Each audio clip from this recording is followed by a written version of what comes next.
नोटा बंद केल्या आणि आपल्याला सगळ्यांना 40 दिवस रांगेत उभं केलं.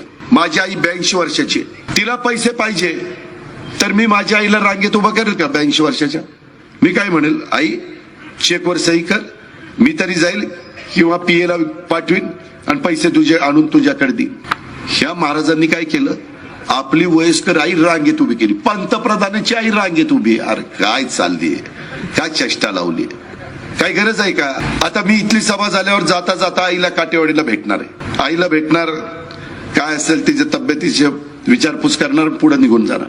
इथं जर दुसरी व्यक्ती असती तर काय केलं असतं, पहिल्यांदा चॅनलवाले बोले असते, मग 2 खुर्च्या बाहेर ठेवल्या असत्या घराच्या बाहेर, मग एकावर स्वतः बसले असते आणि दुसऱ्यावर आईला बसवलं असतं आणि तिला सांगितलं असतं जर असं मला कर. हा आई करतीच ना पोराला.